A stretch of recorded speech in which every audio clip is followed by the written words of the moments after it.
I remember one time where a good friend of mine, and I think she was coming from a place of love. Again, that's why I talked about that. I didn't really get pressure from my immediate family or my spouse's family, but I got from friends. I remember one time she came and she said, babe, my dear, we have to do something. And I said, okay, what are we doing? He said, we need to go and meet one mama.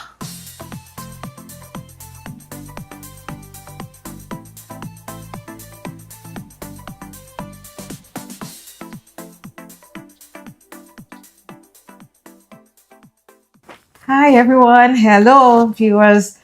This is another episode of Open Table, and we're here to share something very interesting, personal, and something that I know that you're going to really learn a lot from. We're here to talk about the journey of what some people have passed through, some people are going through at this time. And today I'm here with my dear sisters, and we have something interesting to share with you. Particularly, I'm here with Izor and Okiki. Izor is going to take us through a journey she passed through some years back, many years back, and how she was able to overcome her experiences. And this journey is the journey of infertility. How was her experience? So Izor, I will say welcome to the show. Thank you. You are now a guest today. I'm not a guest today. Because we are hearing from you, and she's happy to share her experience with us.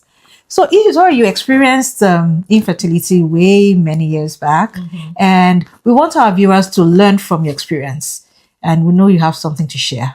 So, what happened? How did it start? Okay, so right off the bat, I didn't get married in my 20s. I got married in my 30s. So I already knew that I was a late bloomer. And after I got married, this is a cultural thing where they set a time clock for you, kind of invisible time clock, where people are looking in the next 9 months if there will be a baby in the hand. Now, not to cast aspersions on anybody or any culture. In my own culture, when you're getting married, your intended will bring a young female goat. Oh, Yes, and the expectation is that goat and yourself will be having kids. we'll be pregnant at the same time, yeah, you something know? like that. But would that be a male goat too? No, they don't bring. They bring a female. Female goat. Okay, so how would the female No, will walk around and get find their way. That's a very funny so one. just for laughs. And so I got married, and the expectation was there, and not the expectation. I would say wasn't really coming from family, which was weird. My family were good; they didn't hassle me, but friends. I remember one time I was somewhere, and an interesting thing happened to me. The moment I got married, I was very skinny and whatever, and I started adding weight inside marriage. And a lot of people thought that the weight was pregnancy. Oh. And I had experiences where somebody would say, "You don't want to tell us, Abi." And I'm like, "Tell you what? That something is coming now." And I'm like, "No, nothing is coming." And they would have this weird look. So I got a lot of pressure not from family, but from outside friends, and and so that kind of made me like, okay, you need to get going. You're a late bloomer and everything. So as always, you will go to the medical. Okay, before I don't want to cut you short, before we go into how you got to all that, I want to find out about the pressure, because that one thing is societal pressure. Yes. And insensitivity of people. Yes. When it comes to infertility. So how did you take it? Like, how was that pressure, those questions making you feel? They didn't make me feel so good, because even though I know the people were saying it in jest, but at the back of my mind, it's almost as if, oh yeah, we are waiting, kind of thing. Making you feel like a failure. No, it didn't make me feel like a failure, because I knew ultimately I'll have babies. But it made me anxious, such that every month when my flow would come, I would feel like, oh my God, this thing has come again. And then you're constantly, because I didn't have like a regular 28-day circle. So I couldn't set myself on the clock. And then you are in your office and you feel it, and you're like, that day is just spoiled for you because It's here again. this thing is here again.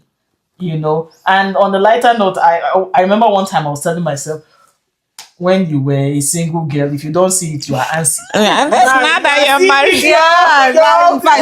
Exactly. So I wouldn't say I felt like a failure, because at least one thing with my own infertility story was I wasn't on that thing for a very long time. But I also experienced what we will call secondary infertility, because after I had after I got married, and it took more than a year to have the first child.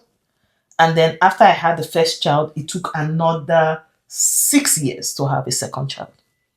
So in between that time, I've already gotten a child, but I wasn't getting a second child. And then there's that same, okay, what are we not doing? Came back all over again, circle.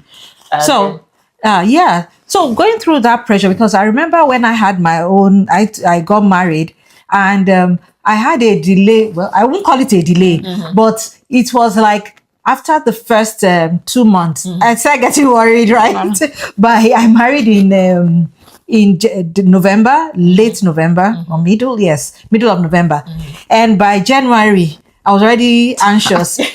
I remember so vividly that by March. And my husband used to, because we were not even in the same location. So he goes and comes back. And I was always hoping, we kind of calculate and prepare that, this period, he was coming every weekend though. So only by February, I started feeling so bad. Anytime I see my visitor, my flow, I just feel so bad. So I can imagine families or women that go through like a year rather, of many years. Some are many years, 12 years, 10 years, 15 years of infertility, what they are going through, because by the 5th month or 4th month, yes, I took in, and it was like I was so elated, because there was a month I was so sure, it has stayed, it's there. And then I saw my period, and I was in fact, I actually went to see a doctor, and I was like, I want to start treating myself. And doctor had to send me away from his office and told me that go and come back in a year and a half. And there's nothing wrong with you. And the next month I took it. So I can really resonate with how you'd have stayed for a whole year. So some of those people that were saying some of these things, was there any experience from your own experience of anybody that said something malicious to you? No, not to me. Most of the things were said as jest. Like jokes, because like I said, or tease. Like I said, I completely changed. It was to put it a bit graphic. And I remember because I was working in a hospital, I remember one of our nurses telling me that don't buy. This was before I got married. She said, don't buy a lot of things, because I don't know how she knew. She just said, you are the type that once you get married, your body will change. And true to form, almost all my sizes changed. I was just, one moment I was slim fit, the next moment I was like a balloon.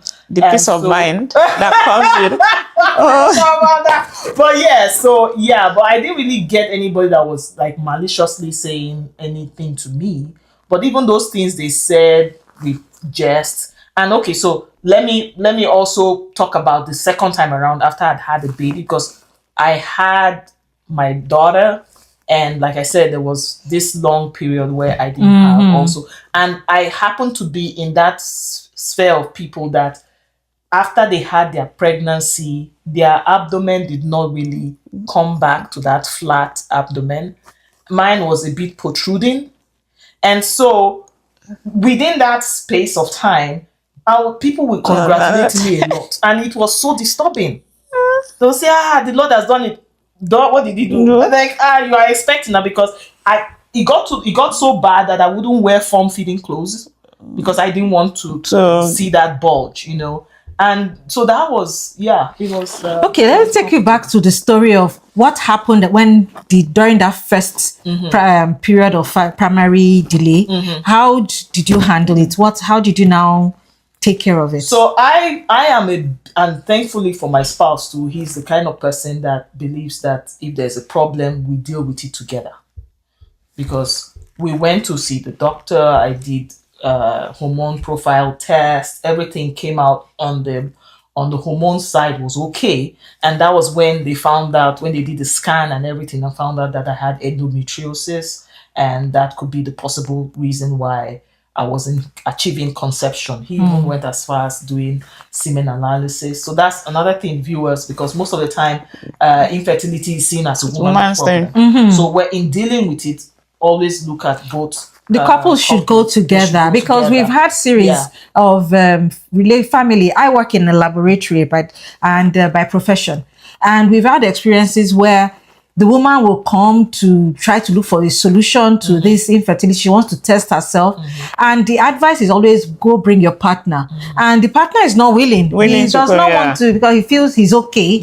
I get my normal erections and I release, so I feel there's nothing wrong with me. But they could have low sperm count and so many other. Some even have blockage in their system. They're in the tube and they are not aware of it, and they just feel they are producing normal. And some are just producing water without any cells in it. So everybody, actually, the whole couple should actually put hands together to go for medical investigation. Okay, go ahead. So to continue, so when we found out that was what we were dealing with, they also wanted to find out if I had blocked fallopian tubes. So I went for what they call HSG. It's a kind of test where they would use a dye that would show the picture of your uterus. So they found that was okay. And they had made a plan to do a surgery for me where they would go in and clip those polyps that were on my uterine wall that was making conception difficult. So that was the long-term plan. Now, this is where you cannot take away the God factor, because in between the time of the diagnosis and when I was scheduled to do that procedure to correct that polyp, I got pregnant. And the pregnancy had its issues, but at the end of the day, we had my daughter. And when I say the pregnancy had its issues, in the 7th month, I had gestational diabetes. The 7th month, I had gestational diabetes. They had made a plan to do a surgery for me where they would go in and clip those polyps that were on my uterine wall that was making conception difficult. On the aspect of what we call old wife tales, where people say drink this herb, do this exercise, do this. I remember one time where a good friend of mine, and I think she was coming from a place of love. Again, that's why I talked about that. I didn't really get pressure from my immediate family or my spouse's family, but I got from friends. I remember one time she came and she said, babe, my dear, we have to do something. And I said, okay, what are we doing? He said, we'll go and meet one. We need to go